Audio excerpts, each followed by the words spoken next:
Bem-vindos ao Papo de Ciência, o podcast da Casa da Ciência. E hoje estamos aqui com uma dupla mais que especial. Bem-vinda, Ariane. Muito obrigada, queria agradecer essa oportunidade de estar aqui fazendo esse podcast com você. Bem-vinda, Noemi. Muito obrigada, queria agradecer a oportunidade de estar nesse podcast. E hoje nós vamos estar aqui discutindo, aprendendo um pouco mais a respeito do trabalho de pós-graduação delas, né? E a importância que tem, né, para toda a agricultura no Brasil, né, você ter um olhar diferenciado sobre pragas agrícolas. Bem, gente, primeiramente, quando a gente pensa em pragas agrícolas, todo mundo sabe o que são pragas agrícolas. Mas o laboratório de vocês, ele está olhando com um olhar um pouco diferente. Ao invés de vocês irem atrás de uma havaiana química para eliminar a praga, vocês vão ali utilizar os próprios inimigos naturais dessas pragas para estar ali eliminando ela. Como que funciona isso? Uma forma sustentável de controlar as pragas sem afetar o meio ambiente e não afete a saúde humana. Entendi. Então, assim, vocês estão querendo algo que, de uma certa forma, não afete o humano, que a gente sabe que quando a gente usa um agrotóxico, ele não é tóxico só para o agro, ele é tóxico também para os seres humanos. Então, é você estar, de repente, usando características naturais para estar ali eliminando aquilo que o homem considera praga dentro daquele ambiente de cultivar que vocês estão trabalhando. Seria mais ou menos isso? Então, no caso, o laboratório de vocês, ele trabalha com que tipo de cultura? Atualmente, cana-de-açúcar e tem a praga dos grãos armazenados, que é o inseto que eu trabalho no laboratório.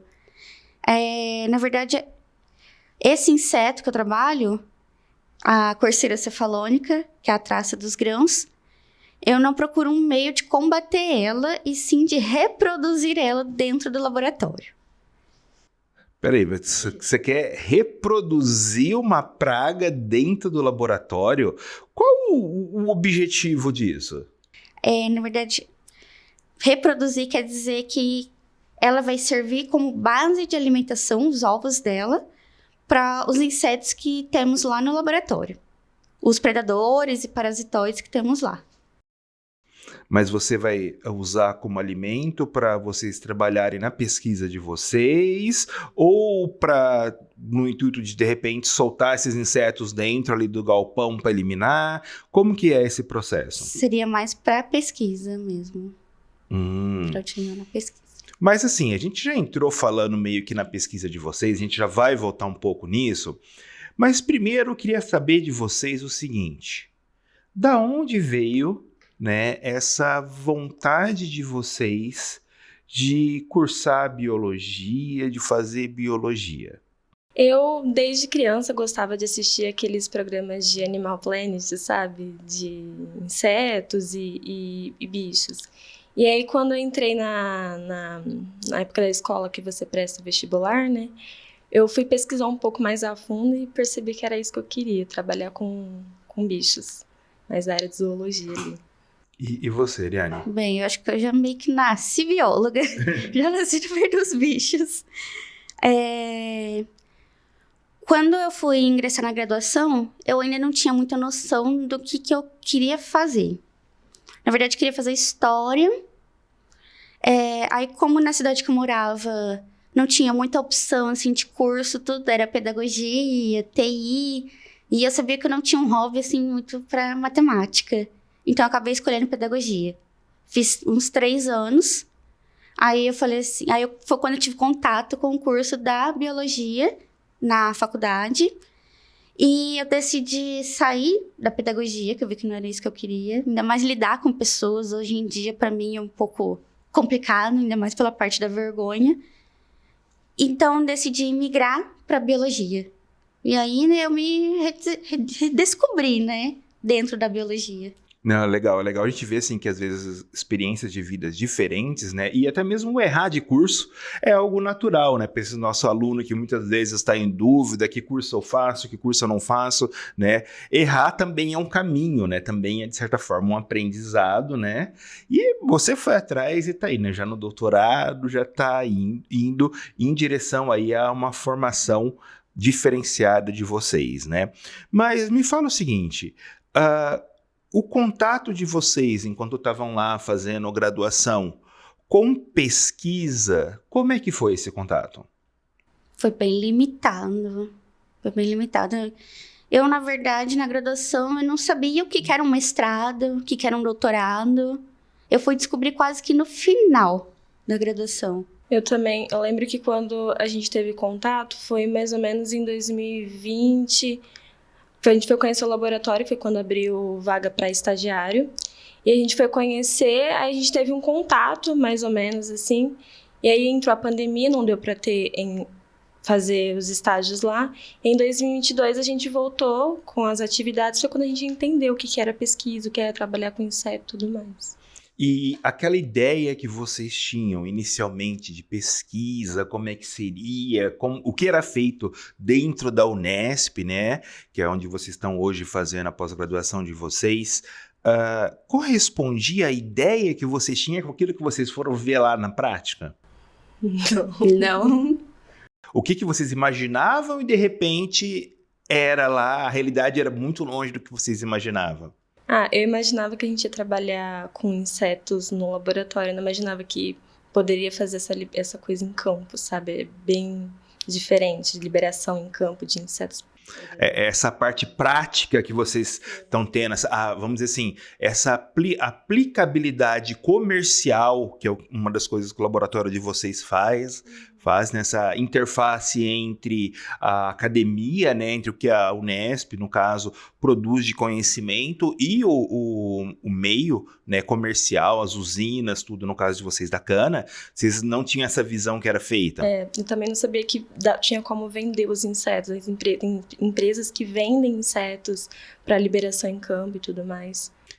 Bem, aqui cabe uma ressalva, só para eu estar, de repente, aí informando os nossos alunos. Gente, nós temos no Brasil várias empresas, isso não só de inseto, tá? Mesmo mamíferos, vertebrados, que fornecem elementos para pesquisa. Então, se você quiser comprar, por exemplo, sua pesquisa trabalha com camundongo ou com um determinado inseto, são animais que são criados em grandes laboratórios e você pode comprar 100, 200, né, dependendo do que você for utilizar para sua pesquisa, se o seu laboratório não tem condição de estar criando ali. Às vezes, laboratórios pequenos, você vai ter um gasto a mais em criar. Então, acaba sendo mais em conta você comprar esse material, mas tudo é legalizado, tudo é fiscalizado, mesmo porque se não for tudo assim, a pesquisa de vocês não pode ser publicada depois, né? Você tem todo um aporte judicial, né, para isso, de liberações, para que possa estar enviando material para pesquisa, né? Bem, a turma de vocês, né, já que vocês entraram juntas na pós-graduação e passaram aí por um período pandêmico, tiveram muito esse distanciamento, né, a respeito aí da própria formação do biólogo, né, e vocês se surpreenderam com a questão de, olha, o que eu vou fazer depois, que é a questão de ir ao campo, de trabalhar junto com isso, né, frente aos próximos laboratórios, próximos passos acadêmicos de vocês. O que vocês achavam que vocês iam fazer nesse período quando acabasse aí o curso de graduação de vocês? Imaginava que eu ia ficar mais na parte laboratorial, né? Trabalhar mais com bactérias, fungos, né? No caso, dentro do laboratório, não em campo. Bem, no período da graduação eu queria terminar, tentar fazer alguns concursos públicos, alguma coisa assim, para trabalhar na parte também de laboratório. Ou seguir meu sonho, que seria trabalhar com selvagens, tipo na parte de resgate, uma coisa mais prática em campo. Terminado, então, essa graduação, passado esse período aí, vocês adentram na pós-graduação, né? Começam lá. Foi um choque muito grande essa rotina de laboratório e aulas que a pós-graduação tem, comparado ao que vocês viam lá na graduação? Foi. Eu tive bastante dificuldade no começo, por conta que é uma rotina diferente, é um método de estudo diferente. Ter que associar o laboratório e as aulas ao mesmo tempo foi um pouco complicado para mim. Demorou um pouco. Bem, assim, na parte de rotina, eu já não senti tanta dificuldade de se acostumar dentro do laboratório. Mas foram, assim, as aulas.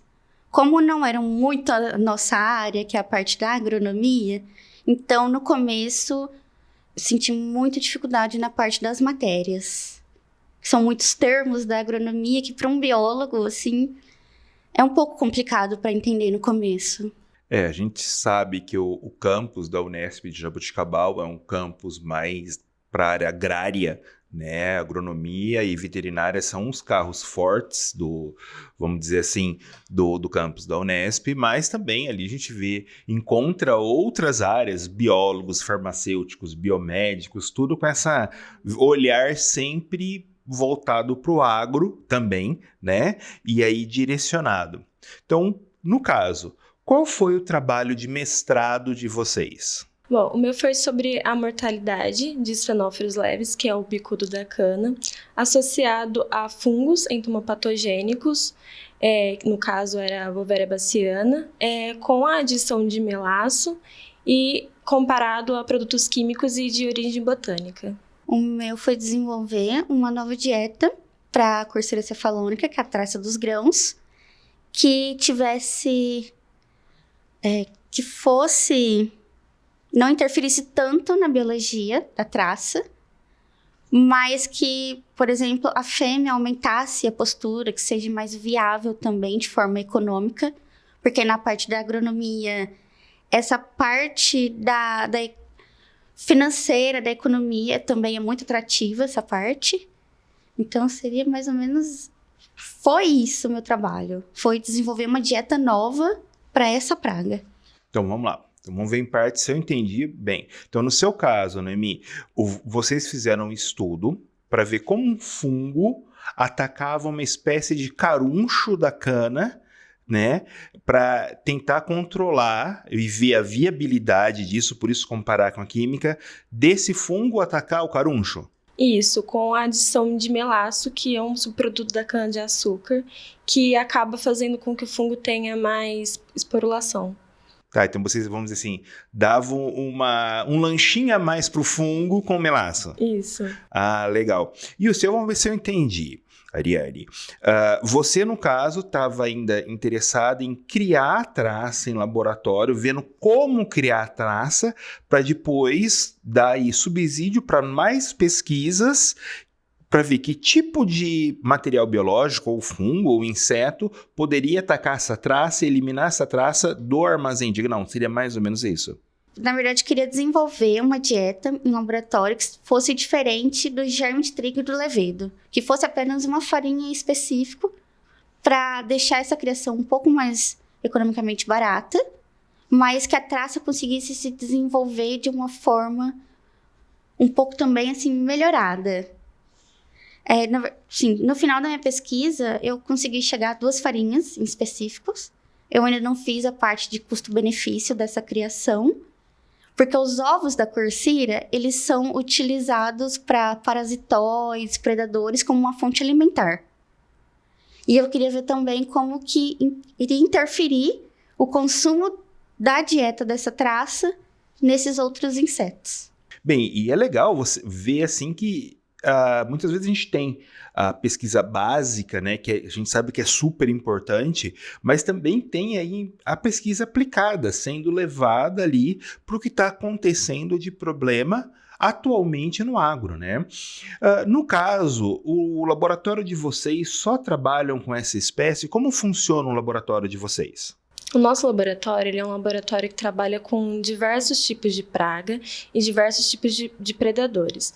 A gente tem pragas de couve, cana e mais ou menos essa variedade. E de predadores a gente tem Dermapterus, crisopídeos e... Tem mais algum ali? Você lembra disso? Tem o Podizos, Podizos nigrispinus também. que é um hemíptera. Que é um hemíptera.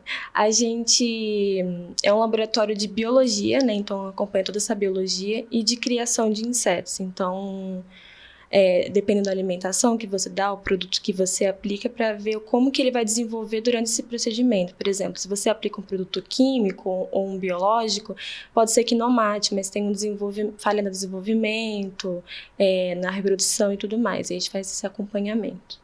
Não, legal, vocês falaram aí da questão, né, que trabalham com pragas e predadores, tudo.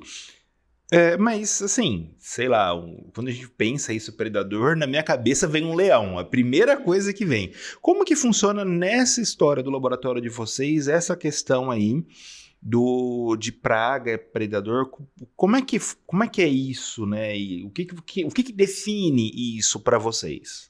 Praga é o inseto que causa dano econômico na cultura e predador é o indivíduo que vai consumir, né, que está na cadeia alimentar que consome aquele inseto.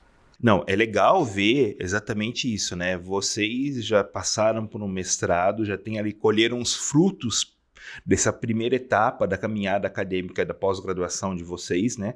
E já partiram agora para o doutorado. No doutorado de vocês continuam na mesma linha do mestrado ou mudaram um pouco aquilo que vocês estão vendo? No meu doutorado, eu continuei um pouco na linha, né? Eu só tirei a parte dos químicos e extratos botânicos. Eu fiquei na parte dos fungos.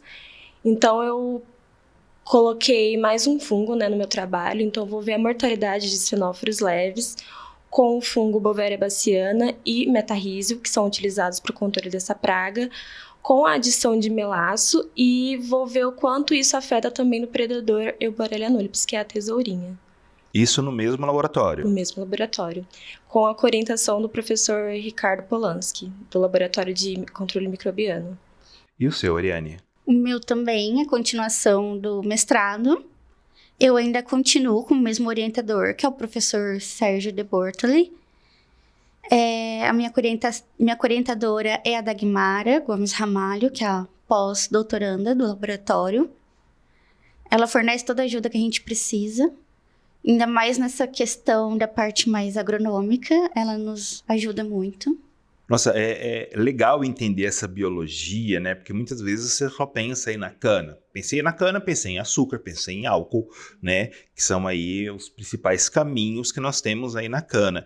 E praga, você nem pensa em praga, né? Que nem no caso você, Noemi, que falou que você está utilizando a tesourinha e está utilizando um fungo junto com o melaço. Mas, assim, eu me pergunto, se você soltar a tesourinha, a gente sabe que tesourinha às vezes causa um certo dano também à vegetação.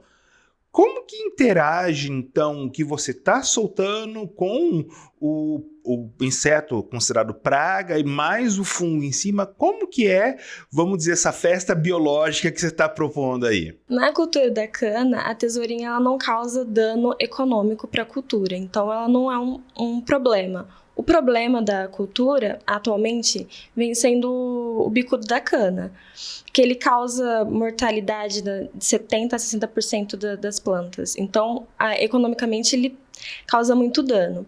E aí, a tesourinha, quando ela está associada ao mesmo ambiente que ele, que é os rizomas da planta. Então, como ela é um inseto de solo, ela acaba encontrando com ele nesse ambiente. E o buraco que ele faz na cana, ela consegue adentrar.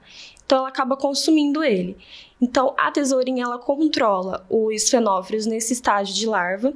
Quando os fenófilos, né, se chegam numa fase adulta, saiu, aí o fungo, ele entra como um agente entomopatogênico, né, que ele degrada a cutícula do inseto e acaba causando a morte.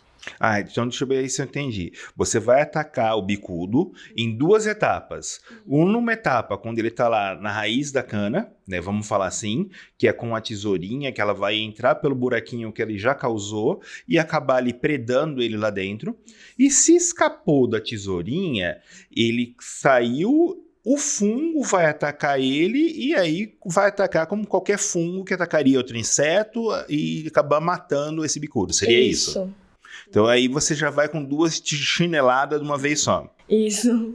Ariane, você falou que você está criando esse inseto, né, para que ele tenha ali mais ovos, e já numa dieta nova de farinha, né, que você viu aí que vai ter um custo mais em conta, vamos falar assim.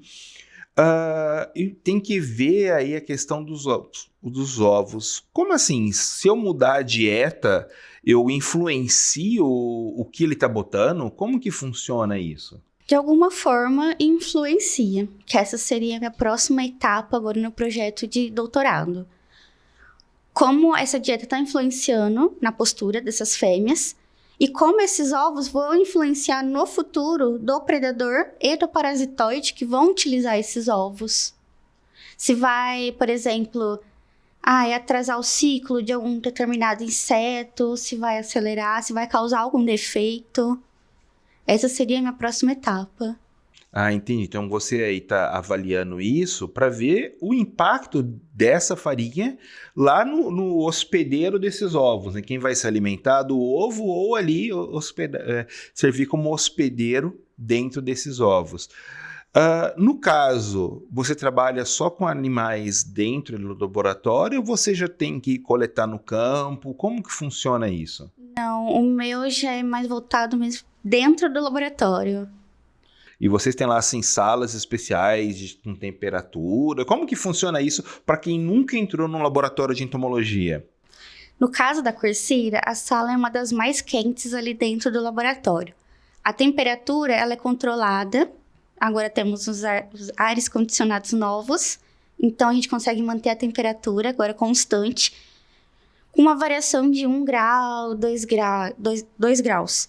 Fica sempre entre 25, 26, 27, porque a Quercira ela gosta de uma temperatura mais quente para se reproduzir. Aí temos uma sala com 2 criações agora, no caso uma praga da couve, o Xilócoris, que é um predador, e o Podizos, que também é um predador. Aí temos uma sala somente para tesourinha. E no caso, o crisopídeo, que é uma outra criação que eu faço, eles ficam armazenados em uma BOD.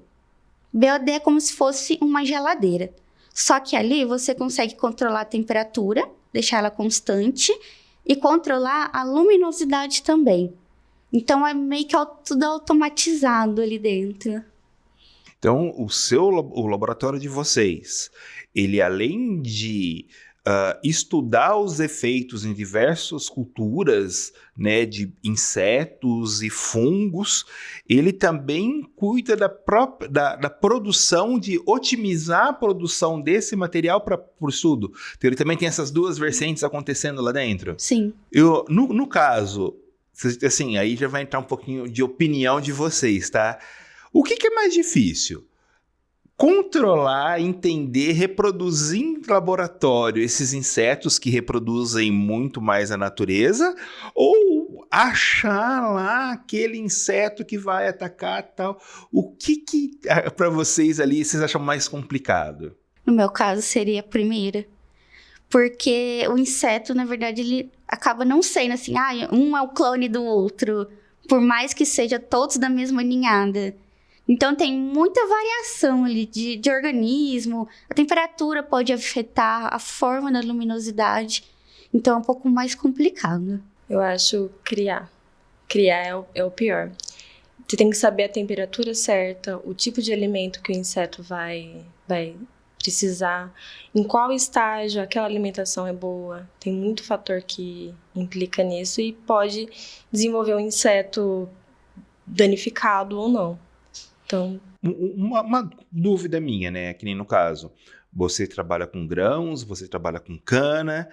Isso é válido para qualquer grão ou qualquer cana, ou somente aqui mais para o norte e nordeste do estado de São Paulo que vai ser viável? Tem algum estudo sendo feito assim? Ou por enquanto vocês estão ainda em uma base mais local? É mais local. A gente sabe que é só aqui na parte sul que tem, pelo menos do meu inseto, que é o Ixenófilos, a praga tem mais nessa região, por conta da temperatura. Em outras regiões, ele já não é praga mais. Aí são outros insetos que causam danos. Já a courcira, ela seria mais... Ela pega toda a região de clima semi-temperado. Então, ela é bem uma praga bem mundial mesmo. Ela afeta diversos tipos de grãos. Já imaginava um pouco disso, já que a sua praga, ela fica mais no ambiente pós-colheita. Então, um ambiente já mais fechado. Enquanto você ter ali inseto, dependendo da área que a gente for ter no estado, eu posso ter uma área mais fria, uma área mais quente. Então, isso iria mudar o tipo de inseto que acaba sendo aí o predador, né, da cana nesse momento, né? Eu acho muito legal um laboratório assim, que a gente já viu aqui em outras conversas, outros podcasts, que sempre existe uma interação entre os pós-graduandos, né? Olha, eu trabalho com isso, eu trabalho... E sempre um conhece um pouquinho do outro, né? E vai dando ali um help, às vezes. Olha, o meu inseto faz assim, meu fungo faz assim, olha, vamos usar tal coisa. Mas a partir do momento, vamos supor que de repente alguém apresente para o professor Bortoli um problema que seja, sei lá, um trigo, que de repente eu trouxe um cultivar que vocês aí desconhecem a biologia que o animal que vocês trabalham, o fungo que vocês trabalham, interaja com isso. Como vocês começariam isso do zero para entender como proteger biologicamente esse cultivar? A gente já começaria pesquisando alguma coisa na literatura, para depois unir essa parte de quem cuida do solo, quem vai entender um pouco melhor dessa praga, e faz que nem uma reunião para montar um mapa mental, para construir um estudo em cima tanto da cultivar que a gente vai trabalhar, quanto do inseto que está fazendo o ataque a essa cultivar. Depois que a gente fizer essa reunião, esse estudo, toda essa pesquisa bibliográfica, a gente já começaria com pré-testes, com base nos insetos que temos no laboratório. No caso, também poderia utilizar fungos, e quando o fungo ele não é eficiente naquela planta, existem também bactérias, vírus que o pessoal também utiliza para esse tipo de pesquisa. E uma dúvida, né? Vocês estão falando de soltar inseto, soltar fungo, soltar bactéria, como você falou agora. Isso é seguro, ou sair soltando bicho assim no canavial? Ou tem algum protocolo ali de segurança? Como funciona isso? Pelo menos na questão do fungo, são agentes de controle que são problema para o inseto. Ele não causa dano no meio ambiente e nem na saúde humana. O do crisopídeo, que no caso é um neuróptero, quando vai fazer a liberação das larvas em campo, normalmente em hortas, tudo tem um estudo para saber quantos metros quadrados tem, tudo certinho, para saber a quantidade de insetos que vai ser liberada ali naquela área. Mesmo que ele é benéfico, você tem que ter uma noção da quantidade de insetos que você tem que liberar. Bem, você falou aí dessa questão, né, do número de espécies para ser solto dentro de uma determinada local, uma determinada horta, mas a Unesp tem um campo de estudo para isso? Ou como é que é feito para esses testes, para vocês poderem soltar? São feitas parcerias. No caso, a gente tivemos uma parceria com uma horta que é orgânica e uma horta que utilizava apenas produtos químicos. A liberação dos crisopídeos, normalmente a gente coloca em embalagens que vão ser biodegradáveis no campo. Algumas empresas também utilizam como se fossem as caixinhas de papelão, mas com o substrato que é colocado, porque o crisopídeo ele é liberado na forma larval. Os adultos é um pouco mais complicado para fazer a liberação, porque eles mudam. Na fase larval, eles têm um aparelho bucal mastigador, que é a fase predadora do crisopídeo. Na fase adulta, ele já é mais para polinização. No caso da cana, a Cotésia, Flavips, elas são liberadas via drone. A tesourinha, ela não é liberada ainda em campo, porque existem poucas pesquisas para isso, mas a gente utiliza porque ela é encontrada naturalmente no campo. Então, você não precisa fazer a liberação, você já encontra o inseto no ambiente.